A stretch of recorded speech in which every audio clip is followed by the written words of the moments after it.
anybody who teaches in a 3 to 19 school or college on a timetable of some sort. If teachers aren't involved in the conversation, there's no point in using an alternative mode of dissemination, because there are plenty of top-down sort of systems in place for the dissemination of knowledge within the profession. I think what radio and podcasts do is they allow teachers to be front and center of the conversation. So I think one way of doing it is to directly contact people. But again, it takes time and effort. Part of our role, or anyone who, I think anyone who wants to can learn to teach really well. And I think anyone who wants to learn to speak about teaching equally can do that.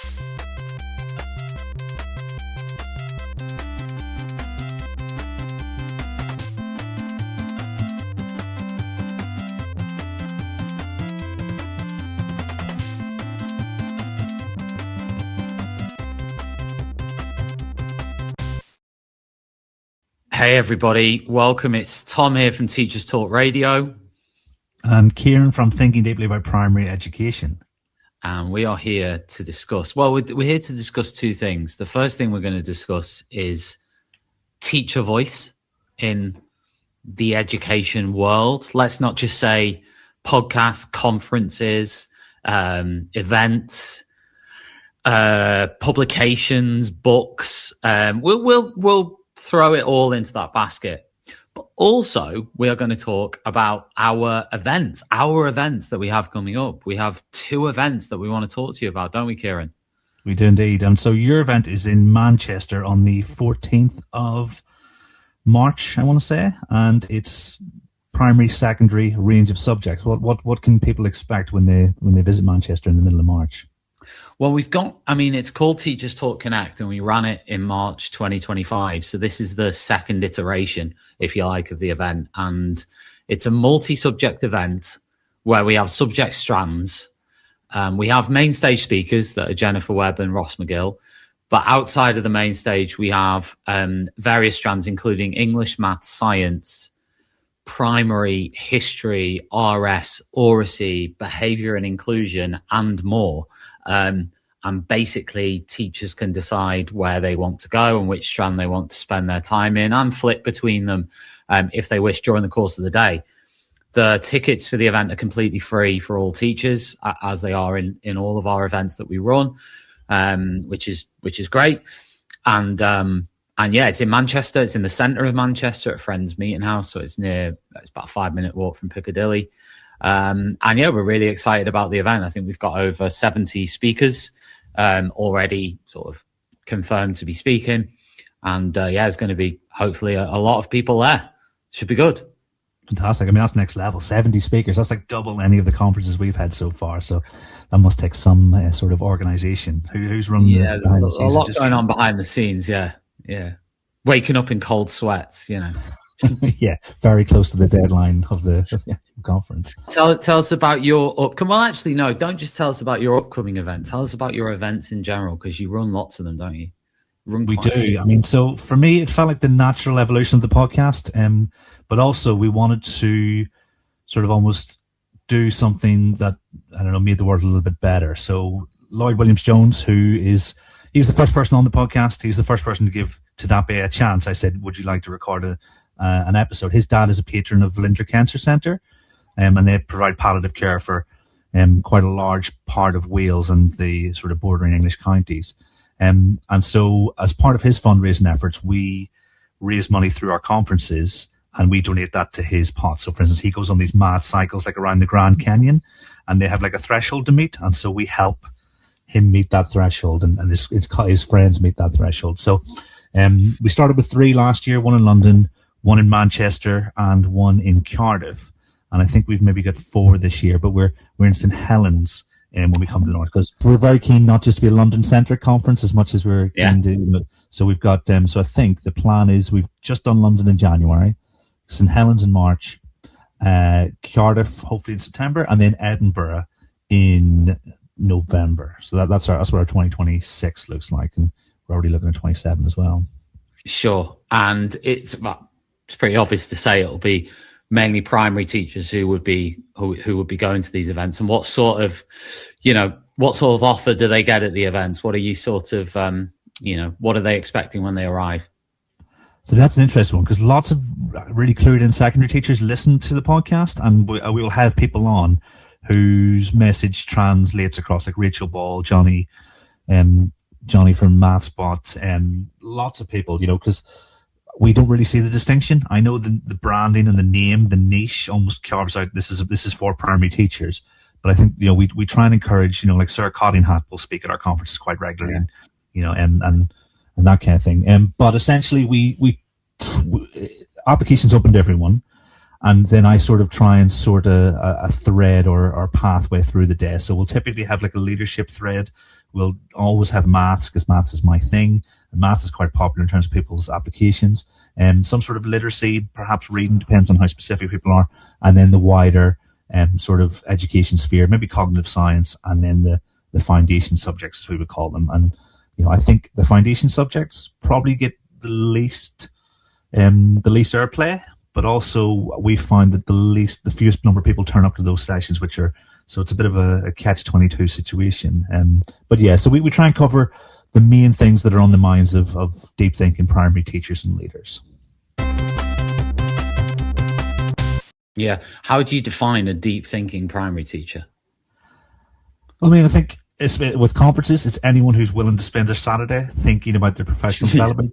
But anyone who's willing to spend time thinking about, how can I get better at my job? So I know people like Stuart Kine will talk about being 1% better every day, and Dylan William will talk about, it's getting better because we can, not because we need to. And I think anyone who's operating on that level and willing to take control of their professional development, that's deep thinking for me, because there was certainly a time in my career where I would just accept what was given to me from upon high, and it was only really with the change of curriculum in 2012 that I thought, actually, maybe the grown-ups aren't in charge and I need to start being a bit more responsible for the direction my career goes. And so, yeah, everyone's welcome. It's not an intellectual pursuit, but it's, am I willing to take responsibility for my direction, which I'm sure most teachers are, I think. Sure. I mean, one of my biggest sort of problems with thinking deeply about anything is just time and energy to think deeply about it. But I also think it's absolutely crucial in terms of being able to get better at teaching. I mean, being honest, I was actually having this discussion a couple of weeks ago. I think I've probably just plateaued in my actual teaching. Now, I use the word plateaued. I don't necessarily mean that as a negative or a positive. Just that I think you can get into your zone of comfort, and you sort of well-established routines and your resources that you always use, and your way of doing things that you've not always done, but you've evolved into doing, and then that's what you do. But where do you see your podcast in terms of teachers like me who might be sort of 20 years in and thinking, where should I go next? Or should I be happy and content with what I am doing? Or, should I be more introspective and be looking to change again and keep, looking at that? I mean, I think no matter how long you've been teaching, you're always thinking about your practice on some level, Definitely. And when we look at the demographics and the ages, most of our listeners are between 35 and 60. So you'd imagine they've been in the game for a reasonable amount of time. And I think there's a lot to be said for when you get really good at one aspect of the role, it opens you up to think about other elements. So for instance, leadership capacity in a school. If your day-to-day is really comfortable, then you can then start to think, well, how do I develop others, or how do I develop this element? Perhaps it's something that's less familiar to you. So I think because teaching is such a multifaceted and all-consuming job and sort of vocation, I think there's a lot to be said for being settled before you want to try somebody riskier. Take your biggest risks when things are going really well. Sure. So. And equally, because it's so all-consuming, sometimes you just need a break. Sometimes and teacher well-being is a massive part of the podcast. Like good enough is good enough has been one of our mantras the whole way through, and not putting ourselves on a pedestal or having unreasonable expectations. But like the universe is 14 billion years old, and a bad lesson hasn't ruined it yet or hasn't destroyed it. So, that's always been our message, is to almost like take the pressure off yourself and then go from there. So lots of our listeners will just say, oh yeah, that's what I do, and be reassured by that. But sometimes they'll think, oh, I haven't heard that, because there's no topic too niche. I mean, how do you find, whenever you're looking at your sort of Teacher Talk Radio, how do you strike that balance between almost reassuring teachers and pushing them forward in their practice? Well, I will say from the outset that my phrase that I keep repeating to myself and others over the last couple of years has been chill the hell out, which sort of basically goes along with what you were saying about what's good enough is good enough. And, what would you rather have? Would you rather have somebody who is solid at teaching, who's been teaching for a little bit of time, who can do the job and do it pretty well and consistently, and is doing it, day after day, week after week, term after term, year after year, and going along that path? If you put too much pressure on that teacher by saying, no, we need you to be perfect, we need you to almost be superhuman, then they might quit. And then all those years you could have had of that teacher have literally just gone down the toilet, for use of a better phrase. You've squandered it for nothing. Yeah. Well, I say for nothing, for some expectation you've got of what every teacher should be. Now, it's not even a teacher, it's a human being, right? What you think a human being is capable of doing, the workload, the sort of expectation that every lesson, you said something really good there about, in a million years, is anyone going to remember a bad lesson? No, they're not. In fact, what they're going to, we need to start looking at things as a bigger chunk rather than this idea that every day, every lesson, we've got to be on it, got to be so on it. And, we're letting the kids down if we're not on it. You're letting the kids down if every lesson you teach isn't absolutely, you're maximizing every second and every minute of it to be, yeah. It really resonated what you said. Yeah, 100%. I mean, the kids who are being let down are those kids who've got 15 teachers in a year because their teacher burnt out and then they can't find a replacement for them, So, like you say, human beings, I mean, that was one of the things that I didn't mention.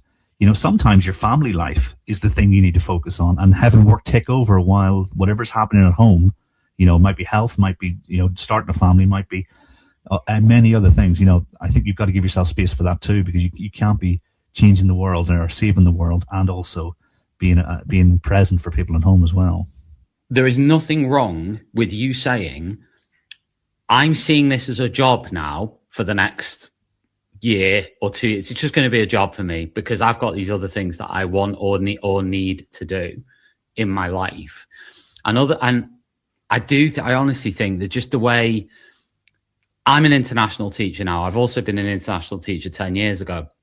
And the way, in my 2 stints international teaching, the way that people within that sector and within those countries see things is very different from in the UK and in England. It's so much more chilled out. It's like, I'm not saying it's not, and of course there'll be English teachers now listening to this saying, well, you're letting the children down. It's too blasé. It's too laissez-faire. It's not evidence informed enough. It's not this, it's not that. But the teachers might stay for longer. Now, I had an old boss in the international sector. This was 9-10 years ago. And he basically said, I'm earning less money now, but I can see me retiring in teaching. And I couldn't see myself doing that in England. Whereas now in the international sector, I can see myself getting to the finish line. He was about 50 then, I guess. You think about that in the UK, like how many teachers in the UK get past 60? Yeah. I mean, it's a stunning indictment of the education system in the UK at the minute, because I suppose I can only really speak to England, and I think we need to create the conditions, or certainly the government or successive governments need to create the conditions where actually it's seen as a long-term viable job, because things have never been tougher in schools, for leaders, for teachers on the ground.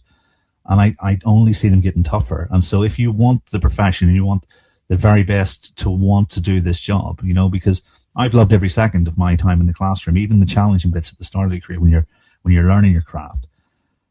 But do I see myself retiring? You know, it would be like, I'll teach maths every day, but do I want to be a head teacher, a deputy head teacher for 40, 50 years? And I don't think anyone's got the energy. And so something needs to happen. And I'm afraid it feels like, I mean, without getting too political, it feels like the budgetary concerns that we're having, we've got a way to go before they get resolved. And that could be the sort of the tipping point for things. But I don't know. One of the reasons that we wanted to have this chat, and one of my sort of things I wanted to talk about, was the lack of teacher voice in education stuff. So whether that be conferences, podcasts, panels, blogs, publications, books, and the list goes on. The lack of teacher voice in those things. How do you read into that? What's your reading on that? And do you agree that there is a lack of teacher voice?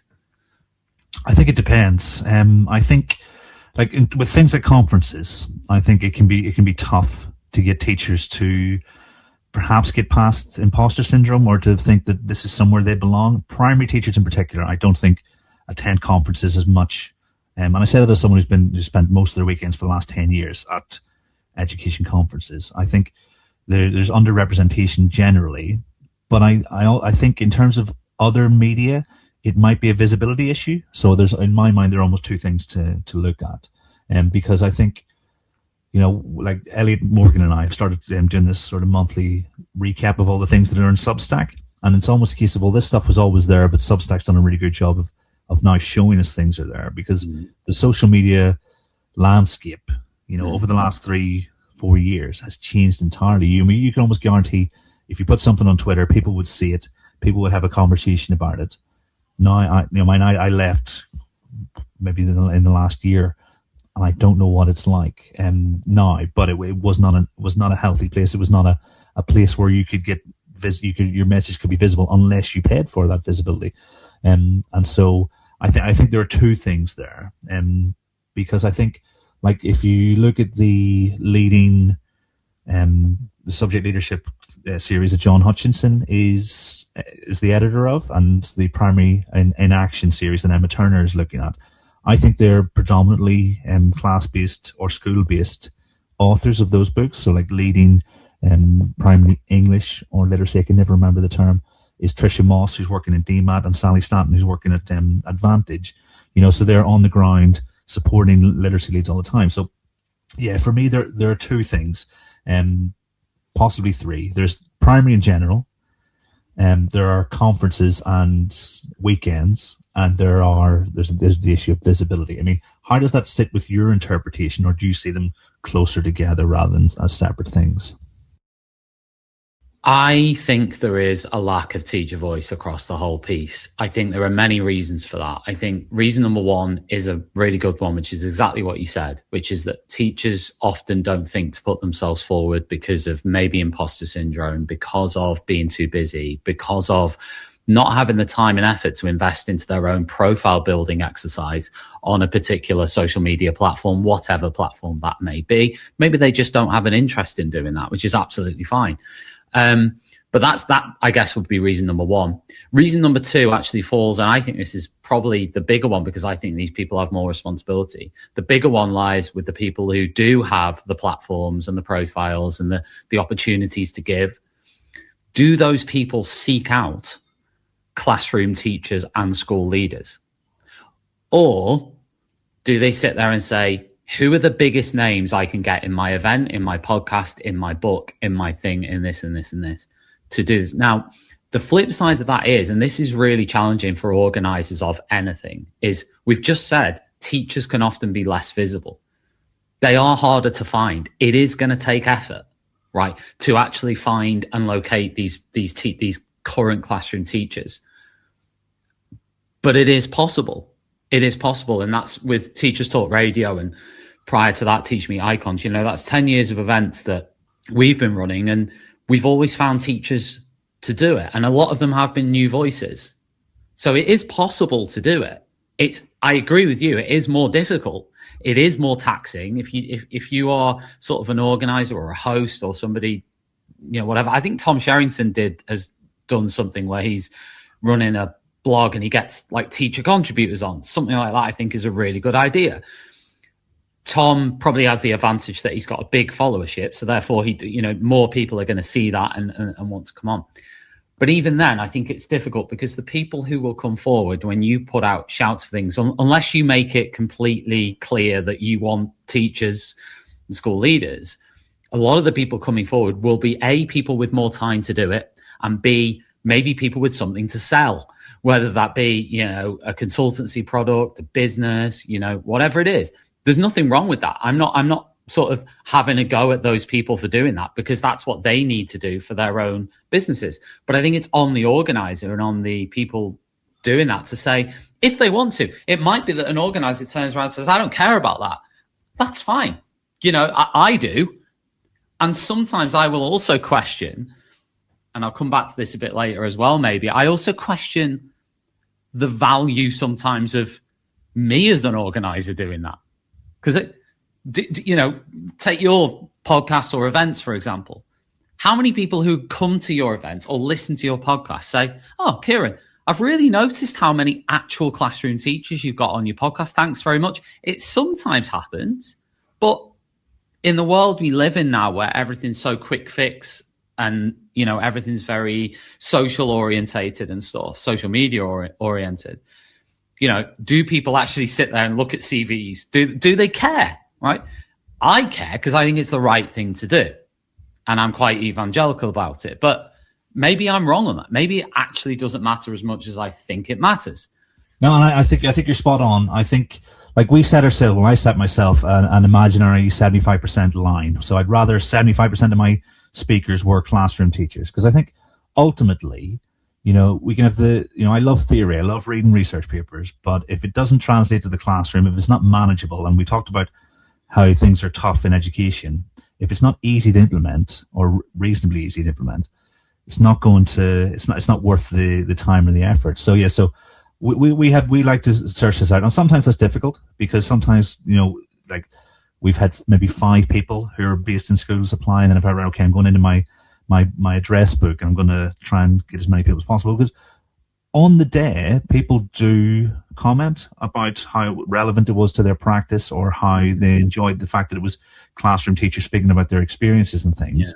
Yeah. And when we think about the podcast, I mean, names don't translate in the way you think they would. No. I learned that quite early on, that actually it didn't matter. So we've just got more niche and okay, what do I think is interesting for my audience? And so it's not about the biggest numbers and the widest reach. It's about how can we build a community? Because in London, there was a big crossover between listeners and attendees of the conference, and it was almost like a big get together for everyone we call them the Tadabe family, because that's the everyone I meet, we continue these conversations long after the podcast finishes, and it was so good to just sit back and see people totally engaged in their professional development. So I think it's a fool's errand to follow the numbers. Obviously some of the big names will have a really important message to say, but it shouldn't be the be all and end all. And I do think, yeah, if we want to create an environment where teachers feel like they can contribute, then absolutely it's on our shoulders. And like one of the things I do is I'll speak to teachers who are attending for the first time about, maybe next time you can see this isn't so scary. How about you talk? And we've had a number of people who have spoken for the first time and then come back to speak and traveled miles to speak a second time. So which is it shows that when the environment is right, I think people will want to engage, but they just have to see, and I'm sure that's, like you say, you guys have been doing this for 10 years. So I know that it'd be a really supportive environment, and it's about how do we draw on those networks in the area? I mean, Manchester Manchester is massive, isn't it? So it's like, how do we find those teachers? Do we, go into schools and we try and get them as much as possible? Definitely. I mean, I totally agree with what you said about the names thing. I mean, with TTR from the very outset, we had a methodology which was around topic first and then build the guests around the topic and have, our sort of aim is exactly the same as yours. 75% of guests and hosts and people involved at Teachers Talk Radio on that side of things should be current. Now, we've actually probably gone a bit further, and I've said to everyone in TTR, I've said, this is a definition. You don't have to agree with the definition, because everyone, if you say they're a teacher, and they're not a teacher, everyone has their own definition of what a teacher is. My definition, our definition, is anybody who teaches in a 3 to 19 school or college on a timetable of some sort, even if it's like 3 lessons a week, right? That's still, that's the definition we use. But I'm only using that for the purposes of Teachers Talk Radio. If you ask me outside of Teachers Talk Radio, maybe I'd be a bit looser and a bit vaguer and a bit more, whatever, right? But I do think it's important to have that in there, because the definition of what a classroom teacher is seems to have, people are like, that's a teacher. It's like, I've just read they haven't taught a lesson for 10 years. Is that a teacher? Yeah, they're a teacher. Once a teacher, always a teacher.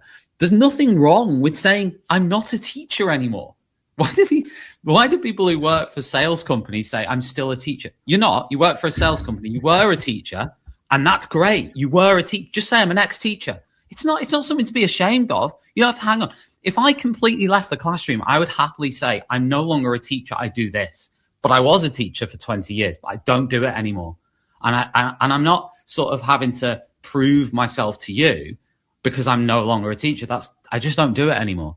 But I might do it again, but I don't do it now. But equally speaking, if you're not, just say you're not, right? If you are, say you are. That's it. And it's like, I don't know whether, I think there's a lot of stuff wrapped up around that. It's, people, I understand, people derive great meaning from and great fulfillment from the idea of being a teacher. So I understand people want to hang on to that, and I get it. And it becomes a real definition of who you are. I understand. I get it.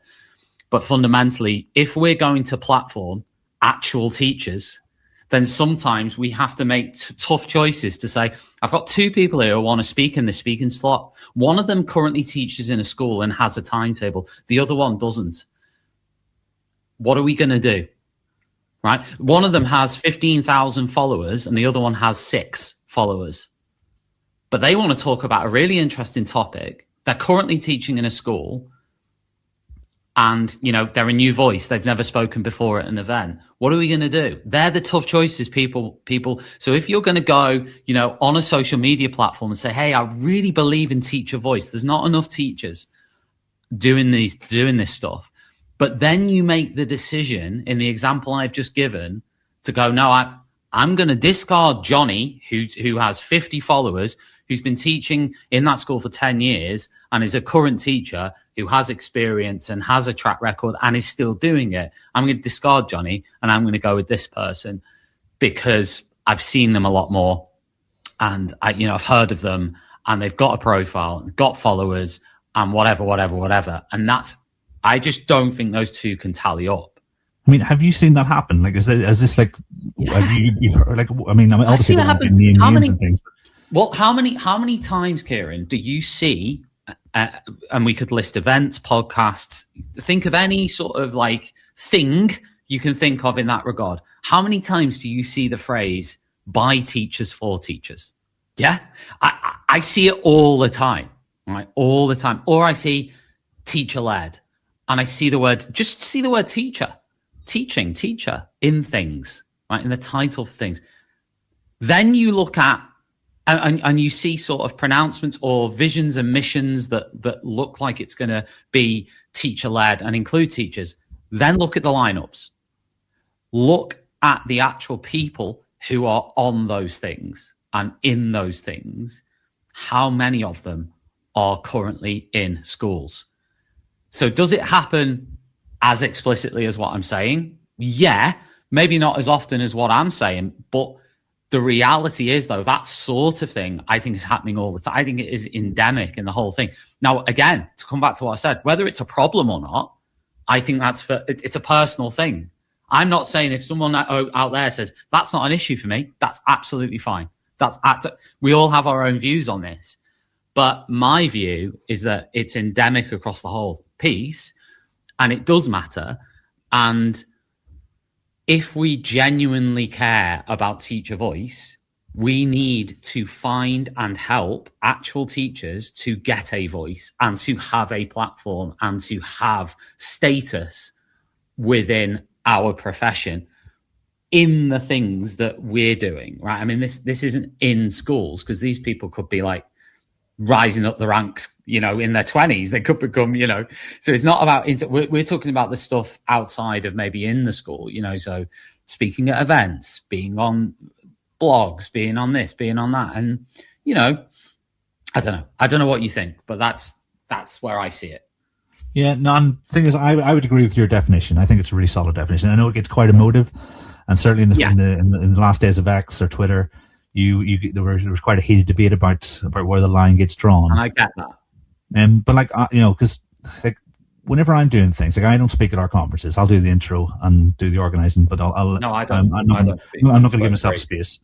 And whenever I want to talk about something that's going to impact on teachers, like for instance Ofsted, when they made the changes, I thought, well, I have issues with this, but I want to do it with two teachers, so Shannon and one of her colleagues, and they joined me for a double episode where we literally explored, here are my issues with it.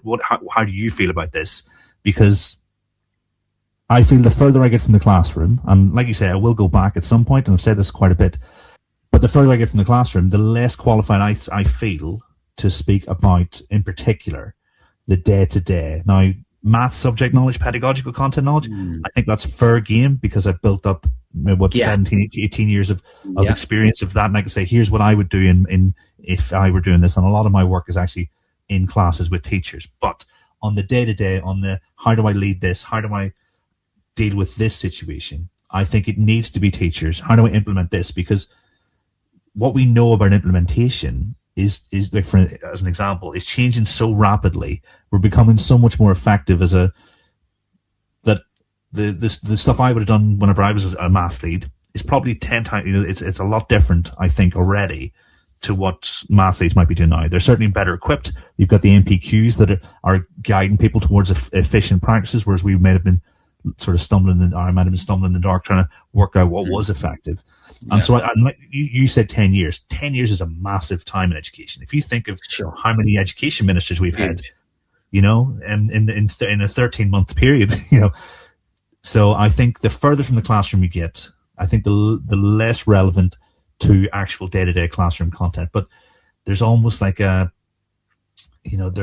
are vested interests, and it's probably, business-wise, for claiming that proximity to the classroom, and I can understand it, but at a certain point, I mean, teachers aren't silly. They'll make those decisions for yourself. So I think anything else from us, and in terms of almost like those, like I do see myself as a bit of a gatekeeper in terms of, would I use this in my school? Have my friends use this in their schools? Sure. Here's a recommendation, and so I think there's a responsibility to. Like I suppose we said the whole way through this, responsibilities is to make sure that any grifting or any sort of bad faith actors are almost filtered through the system, so they don't make it to the sort of what is visible on people's timelines. But I don't know if that's reading too much into our role at all. I don't know. I don't necessarily see. I just see it as, right. I mean, it's like what you said earlier about the percentage of teacher voice that you have on your podcast, right? And you said 75%. For me, it doesn't matter who the other 25% are. If one of those has never been a teacher, a parent, someone at a think tank, a politician, no problem. I what we're talking about, I guess, is just that core amount of people you have who are, who are from and in the classroom setting. I mean, I guess it depends as well what you're doing. We run, I run Teachers Talk Radio. If we didn't have any teachers on it because it's got teacher in the name, it'd be a bit weird, wouldn't it? Whereas if you're like I'm not saying your podcast will be different, but you're thinking deeply about primary education, well, that is slightly different because you're then getting maybe a bit more theory in there. It's a bit broader, I think, in terms of, again, it could be called Teachers Talk Radio, and we could have a different vision or mission on what it is. But ours happens to be that teacher-centric, teacher voice thing. And I'm saying different contexts will be slightly different to this. But I'm saying if you have teacher in the name, and if you sort of say, by teachers for teachers and all that sort of jazz, that sort of lingo, then I think there should be some, there should be something behind that. It shouldn't just be, we say this because it sounds good, but actually we've just got a whole roster of high profile consultants. And I think, because I mean, our tagline is, for time poor but enthusiasm-rich primary teachers. And when I did my doctoral research, I asked myself, well, why do teacher podcasters who are developing podcasts that can be used for professional development, why do they do what they do? And so that professional development element has always been a key focus. Like you say, teachers talking about their practice, I think, is professional development. Sometimes, when like you say, theorists or perhaps the people who've carried out the research in classrooms or even laboratories, there is an element to that. But I do think, like I said, I think if teachers aren't involved in the conversation, there's no point in using an alternative mode of dissemination, because there are plenty of top-down sort of systems in place for the dissemination of knowledge within the profession. I think what radio and podcasts do is they allow teachers to be front and center of the conversation, and so and I think that's where the responsibility lies, because if we provide the opportunity, then those conversations will be infinitely richer, I think. Also, I had this debate a couple of times with people who made some really valid point. Like, I see this one as a valid point, but I don't know how it fits in with what we've said up to now. So a few people have said to me in the past, when I've sort of said, get teachers, we need teachers, and so on. And a few people have said, well, what if they've said, I want experts, I want expertise. And, they were like, Johnny down the road teaching at, X high school, who I've no idea who they are, are they going to provide that expertise versus whoever it is who's written 10 books on a particular topic and writes about it all the time and spends their whole time doing that thing, right? Or whatever that thing is, could be any facet of school life or class or professional development. What do you think of that? You see, my response to that is teachers are experts, right? We don't know exactly who they are or what they are in the classroom, but I like to start from that place, if you like, of teachers are experts. Start from that place. I think there's a huge number of hidden voices out there who don't get an opportunity. They actually, some of them want an opportunity. You just made a really good point about imposter syndrome. You get over the imposter syndrome, they're like, oh my God, this is great. This is what I wanted to do. But you have to help them get over that first. Yeah. As a person who's already in that position to help them. But anyway, I wondered what you thought of that. Yeah, I mean, I've got an immediate reaction and then probably a more leveled reaction. I mean, the first one, there's the phrase, I think it was Henry Rollins, he says, knowledge without mileage is BS. I won't swear on that because I like my clean rating I've managed to maintain for the last 5 years. I'm sure you do too. But knowledge without mileage is BS. And I think that goes a long way. It's probably a bit reductive, but, I think, you can have written 10 books on a subject and not really understand how that work applies to the real world. And so there's an element of mediation. But I also think part of our role, or anyone who wants to can learn to teach really well. And I think anyone who wants to learn to speak about teaching equally can do that. And so if I see a half worked out proposal or something that could be developed, my first reaction will be, well, have you thought about this, and this? I can help you turn this into a really good session, because unless someone tries, they're never going to know whether or not actually Johnny down the road could do it. And I'm sure that I was really reticent. I was going to conferences for a couple of years before I spoke. I think I started going to Research Ed in 2017, and it was 2020. It was the February of the pandemic in Cardiff, where Gareth, the head teacher at St. Peter's, he gave me my first chance to speak. I was okay. 3 years ago in these conferences, I think I could speak. And I'm sure that session was terrible. But like you said, it gave me the confidence to think, okay, I'm going to do this. I'm going to do it a little bit better. And so Yeah.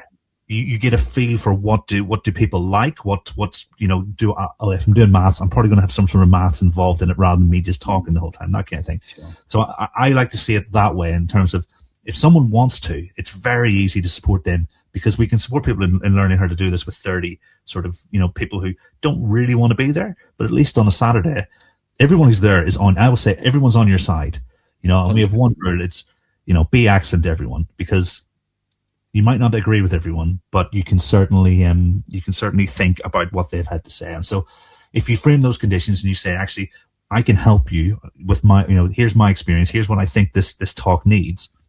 I think there's no reason why someone who's been teaching, even for a year doesn't have something to say and couldn't effectively say. So that's what I the way teaching is now, the way it is now, like you made the point about 10 years being like 50, it's like dog years. Do you know what I mean? It's like, a year in teaching is like huge now, because of everything you have to achieve and be able to do to get through that. 2 years is like, you got through training, you got through ECT, you got through whatever it is.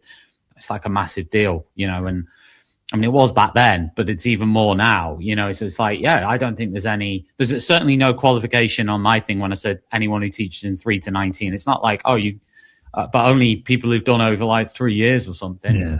Not really, because every teacher, even teachers in training, have something valid to add to a conversation. I think the expertise thing is an interesting one. I understood what those people were getting at, right? But I also think that some people underestimate teachers in general in terms of what they have to offer. Everyone starts somewhere. Everyone starts somewhere. Everyone had to start from zero. Now, obviously, I think a lot of this as well comes down to what are the motivations of people to get involved in things, which is impossible to sometimes disseminate or work out, and that's fine. You don't have to get a window into someone's soul or anything like that.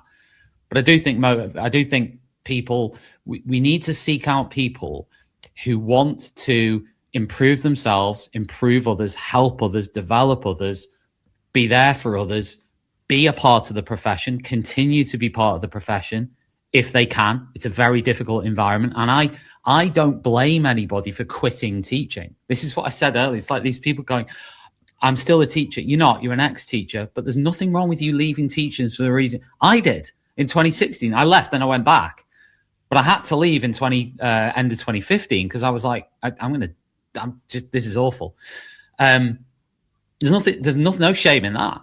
No shame in that at all. But as I said, I think the motivation's important, but you can't really read that. Neither should you really read it, but you just give people opportunities. But I do think it'll shine through.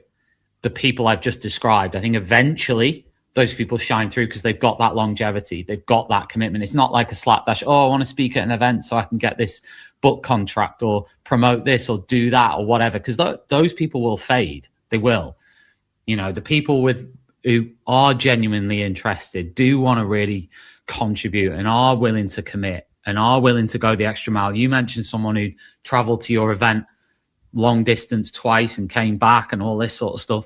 That's the proof in the pudding. Over time, that your motivation is real, if you like. Yeah. I mean, no one's ever written an education book to make money. I certainly hope they haven't, because I'd be very disappointed. I think my publisher is going to start charging me for the stamp that they send my invoice every year on. What's your key strategy for finding people? Because I almost try and whenever I'm meeting people, I'm always one part of me thinking, okay, this would be a really interesting conversation to have. This would be a really interesting talk, and then encouraging them, but individually. But obviously, that's like a slow and steady. Eventually, I'll meet everybody who's ever taught. Do you have any ways that you think, here's how I can reach lots of teachers who might be feeling, I'd love to contribute, but I just don't have the chance? That's the golden question, isn't it? It is really, really tough. I think one of the things I'm always and over the last 10 years, I've always been on the lookout for is people who writing the odd blog, posting the odd thing on LinkedIn, writing a Substack that's not getting noticed, that's just not getting noticed, and not necessarily because these people don't have credibility or good things to say. It's just not getting noticed. So if I see that, if I see a post, and I'll look at profiles as well. I mean, I will look at profile. I'll look at a profile and I'll see the current role. I'll see, what that person's about, what they've been doing, not just what they've been posting, because that's different, but what they're about. Try and just get some initial feel for it. But yeah, I mean, my lookout piece would be people who are sort of under the radar. And how do you find those people? I think you have to approach them, and you have to take the gamble of approaching them. LinkedIn, we've all got, I don't know how many connections you've got on LinkedIn, probably quite a lot because you left X. I don't know what you've got on LinkedIn, but probably thousands, isn't it? Right? About 1,500, but I'm not very good at using it, to be honest. Well, let's say 1,500 then. So let's say you click connections, as in your connection. You click on the connections tab. You start going through your connections. There'll probably be, and you start actually scrolling through, looking at their roles and looking at what they do. And there'll probably be a number in there who you've never interacted with before. You've never even noticed before. So it's about clicking on their profile, seeing what they're about, and then maybe approaching them to speak at an event or speak on a show. And it's not high stakes. It's be a guest on your podcast, or be a speaker for a short period of time at an event, or even just come to an event, or whatever it is you're asking them maybe to do. That to me is a really good thing to do, rather than, because if you just put a post out saying, does anybody want to do this? Be a guest on TTR. Probably the likelihood is you're going to get more consultants or more people outside of the classroom who are going to respond to that. Yeah. For the reasons we outlined at the beginning of this conversation. So I think one way of doing it is to directly contact people. But again, it takes time and effort, because the easier thing to do is exactly what we've just said before about just say, will anybody do this? Or thinking of names that and then going to their website and sending them an email saying, can you do this? That's easier, isn't it? And it's less high stakes because that person has the capability to do it, probably availability to do it. Because if I think about the old DM system on Twitter, it used to be really effective for having individual conversations with people. Well, Blue Sky has that. If you've left X and gone to Blue Sky allows you to do it. You can look at the followers and DM followers. You can't on Threads, but you can on Blue Sky. Nice. I mean, I didn't really, I was there for a little bit, didn't really invest in it, and thought, actually, I'm just going to focus on one. So that's why I've maintained LinkedIn solely for having somewhere that's not email and I can speak to people and people can find me. Because email, who knows whether it's getting through or not. Even when somebody wants the email from me, they don't know if they're going to get it. But I think that having almost like I know Adam Smith uses Notion. I use Notes, and I just collect all the teachers and bloggers and the things I want to respond to, but I don't have time to right now. And so I'll maybe here's 10 minutes where I'm going to message these people. I'm going to comment on the post I've seen. And then, so that taking that approach to engagement with, or like guest finding or speaker finding, I think that seems like a really sensible idea, I think. Again, though, I think every person who does anything will have their own way of doing things, and there's no problem with that. I'm just talking specifically about people who want to have a teacher-led product, whatever that product is, blog, podcast, event. If you're that person, then I think it is good to think about these things of, well, how am I going to actually make this what I say it is?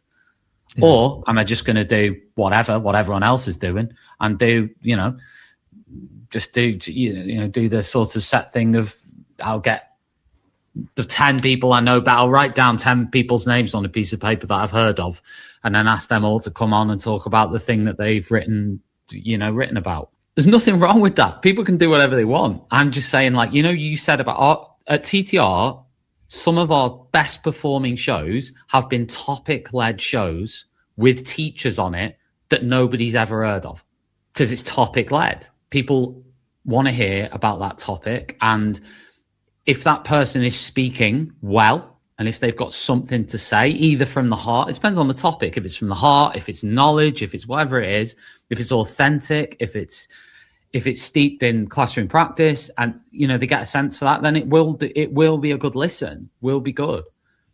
Yeah,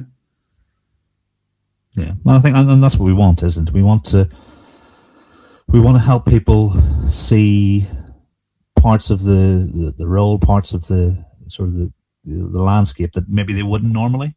Because you don't know what you don't know, do you? You don't know that a theme is interesting to you. And, oh, actually, that's a whole lot more interesting than I thought it was going to be, or, and vice versa. And, so like, yeah, I think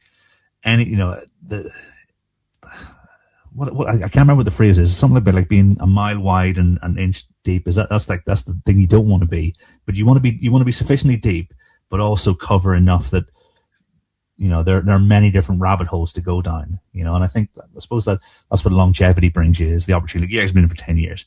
So you're going to be really going back and cycling around into conversations that maybe you had in 2015, 16.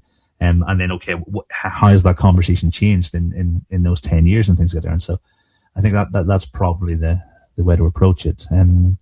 Yeah, so I mean, I certainly feel re-energized in terms of my efforts to try and bring as many teachers along as possible, because that is definitely same. I mean, speaking to you, Kieran, I said jokingly before we started this that it would be a therapy session, and I hope you're not going to charge me too much for it afterwards, but I did mention sort of before, about the stuff we've talked about, and it has been refreshing to listen to you, because I do feel like you have some of the same sort of thoughts and ideas that I do in that regard. And I do think there's,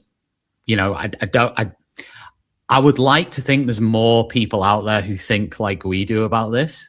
The whole thing you said about 75% and about, finding the teachers and trying to give them a voice and teacher expertise, all those things, right? I'd like to think there's more out there, but I also have that cynical part of me and pessimistic part of me that goes, I'm not seeing it though. I want to see it more at these panels and at these events and on these podcasts and on these things. I want to see it more.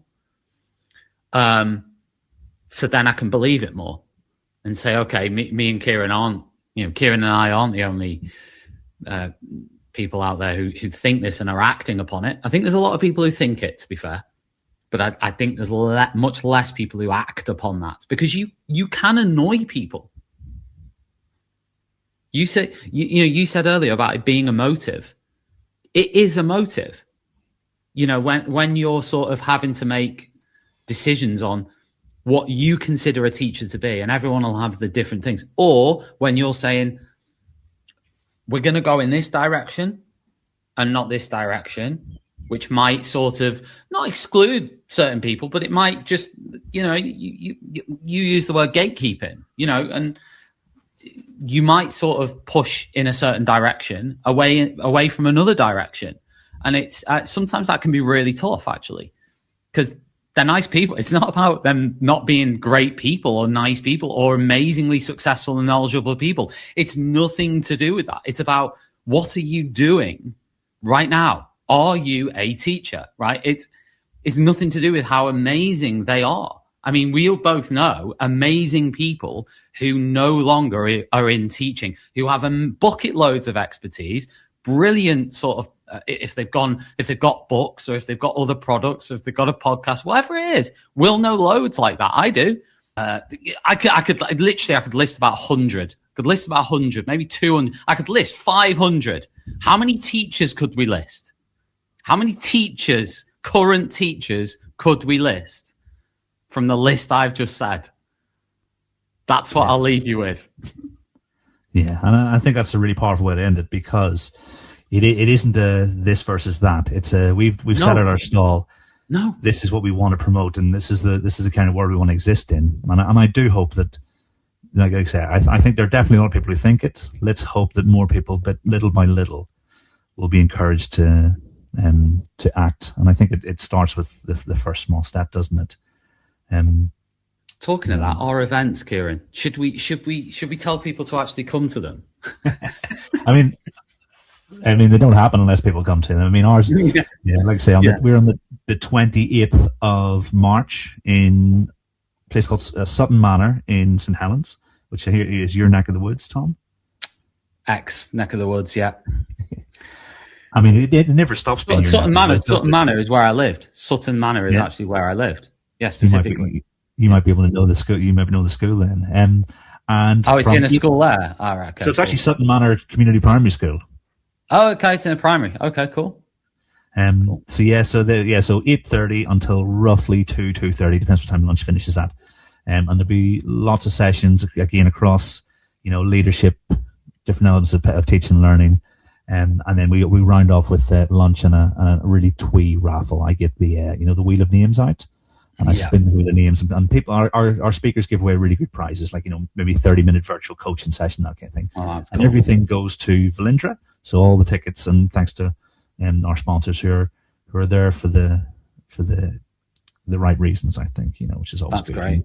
And so 2 weeks before, you guys. Yeah, 14th, Saturday the 14th. It's also in the Northwest. It's in Manchester Centre. It's 10 a.m. till 5 p.m. And then we have drinks afterwards as well in Brotherhood of Pursuits Bar, which is right next to the venue, which is quite handy.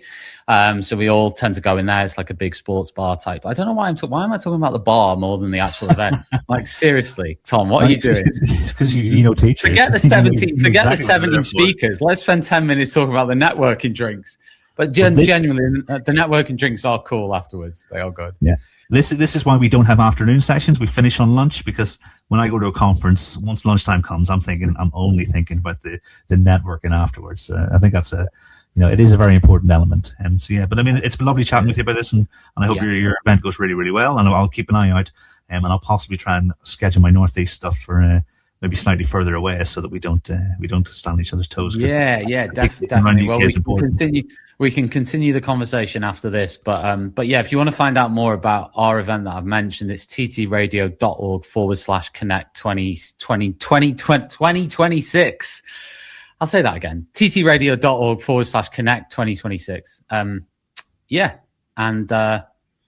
hope to see everybody or primary teachers. We have a primary strand, which I haven't even mentioned. We have a primary strand at the event. Huma is hosting it, and we have about 15 primary teachers there. So it'd be really good to see you guys there as well. So yeah, that's it from me. I'm done. Any final words from you, Kieran, on this? Anything that we've talked about? A final piece of wisdom? I think if you're listening and you're thinking, this might be something I'm interested in, if you've made it this far, there's a good chance that you're maybe keen to speak at these things. If not for someone reaching out to you, take that first step and reach out to someone else. Reach out to me, reach out to Tom, anyone run the conference you see, and be that little bit braver, because I know for a fact you will not regret taking the leap. Because, like I say, I spent 3 years thinking, I'm not a secondary teacher, I can't do this, I can't speak in front of people, and it absolutely changed my life, and my confidence and my social interaction with people, even on that level. So yeah, do it. Definitely. Kieran, it's been a great pleasure, and see you soon, everybody. This will be out on TTR and Thinking Deeply About Primary Education.